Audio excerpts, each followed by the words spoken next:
Episode 662. In an instant, gunfire and spells surged toward the berserker from every direction.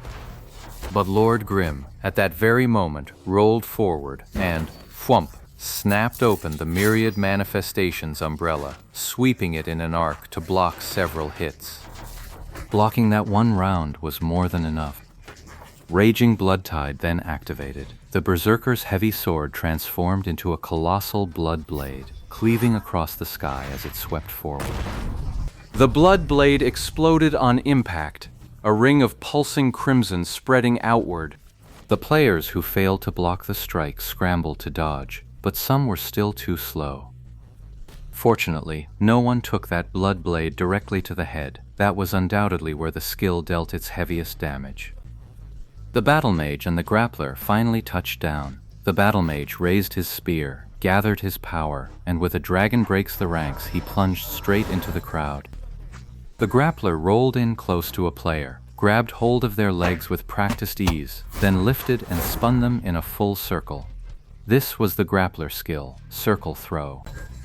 The sudden arrivals unleashed nothing but high-tier skills. In an instant, the street was consumed, a sea of fire from Flamestorm, a pool of blood from Raging Blood Tide, a bloody path carved by Dragon Breaks the Ranks, and a clear ring cleared by Circle Throw, each claiming their own corner. Jin Shang and his crew hadn't fallen, but the four attackers' relentless assault had shattered their formation in an instant. Don't let them escape! Jin Shang's class was Launcher, so she was positioned farther back and remained completely unaffected by any of the attacks. Seeing the encirclement broken, he hurriedly shouted, "Don't worry, not a single one will escape." The answer came from Yeshu. After covering the berserker's strike, Lord Grimm charged straight into the blood pool of Raging Blood Tide to grab the spoils. His timing was shameless, but you couldn't deny it was masterful.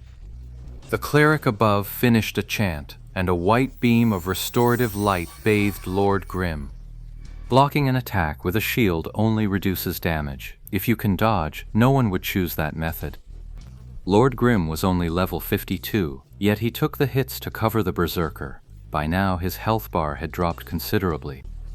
Deception tossed 3 shurikens and charged right after Lord Grimm, completely unfazed.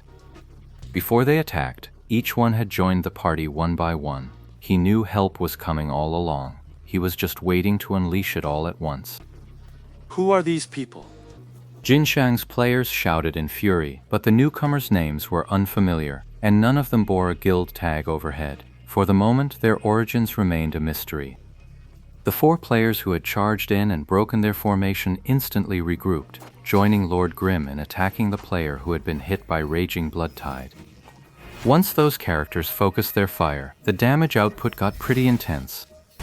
In the blink of an eye, one player had already been knocked flat on the ground, their health reduced to 0. Ice wall, left side. The moment Yishu gave the order, the cleric began chanting the ice wall spell. Several walls of ice rose up to intercept the incoming group, blocking them dead in their tracks. Instead of going around, they just blasted the ice wall directly. It shattered in an instant. But in that single instant, another one of their men fell. What's going on with the cleric? 2 people fell in a row with no chance to save them. Jin Shang turned to the cleric in the party, her voice sharp with accusation. Fast. Too fast. The cleric could only helplessly state their predicament. Everything had happened far too fast. Lord Grimm's group had 6 people. They just swarmed in and started attacking. Who were they even targeting? The crowd blocked the view, and their name tags were stacked so thick they blurred together. Even the cleric couldn't make them out. Jumping up to check the names inside, or scanning the party list to spot who's under attack. Those are options, but way too slow. By the time you jump up to see who it is, land, and cast a spell, or spot whose health bar is plummeting among 20+ names, that bar is already bottomed out, not a single tap on the brakes. What's a cleric supposed to do about that? Both of them went down that way. Not quite a one-shot kill, but close enough. For these clerics, their skill level simply couldn't keep up with that pace. The ice wall shattered, and a group rushed forward, only to see Lord Grim flick his sleeve and cast Dark Knight Cloak. The Dark Knight Cloak was a grab-type skill, low damage, but its range was nothing to sneeze at.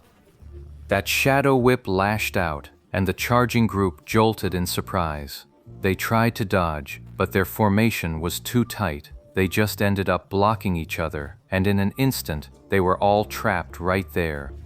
Those old-timers got caught in the shadow ring, and when it tightened, they ended up packed together even tighter. Then came a chain of skills. Rising Dragon soars the sky, followed by Thunderclap Doom, then Whirlwind Slash, then Flame Strike, and finally, Landmine Array. Almost at the same moment, the 5 around Lord Grim struck. Their timing was slightly staggered, but in the end, they all blasted the group bound together by Dark Cloak straight down. The damage on Dark Knight Cloak isn't much. Its main use is interrupting enemy attacks, a trait shared by any grab-type skill. Then there's its second use, gathering mobs with its wide range. At that point, the skill's crowd control function is fully realized. Of course, what it was gathering wasn't monsters, it was players. The 5 attacks that followed weren't necessarily the strongest each class had to offer, but they were without a doubt the most fitting for that moment. The pulse of magic, the roar of thunder, a cyclone kicked up by a heavy sword, laced with flames leaping from a blade, all crashing down with a tremor of fists hammering the earth. The clustered group took the full brunt of it, not a single soul spared. Yishu's Lord Grim, after the Dark Knight Cloak retracted, followed up with a collapsing mountain slash to assist. Lord Grim's attack power was undoubtedly the lowest of anyone present, but at least it was better than nothing. To let an opportunity like that slip by would be beneath a true pro. The moment that synchronized volley landed, everyone immediately followed up with another skill. It was over in the blink of an eye, 5 people down. This kind of tactic is extremely common when clearing trash mobs in a dungeon, especially when steamrolling a low-level one. You pull and group the mobs, then blast them with AoE. Yet here it was, pulled off in a PK team battle. 5 players, half a party, and both waves of attacks taken down cleanly. Jin Shang was still marshalling her forces. The sudden attack had thrown her off balance, but seeing only 4 opponents, she didn't take them seriously. The psychological advantage of numbers was firmly on her side. Even if you bring 5 more, we still outnumber you 3-1. She never imagined that less than 30 seconds after those 5 appeared, 7 of her own people would already be down. Jin Shang hadn't even finished setting up. She was still studying the positions of her team, staring at the roster, trying to arrange things properly. Then, in rapid succession, the little heads glowing like festive lights in the team roster went dark. 7 of them, just like that.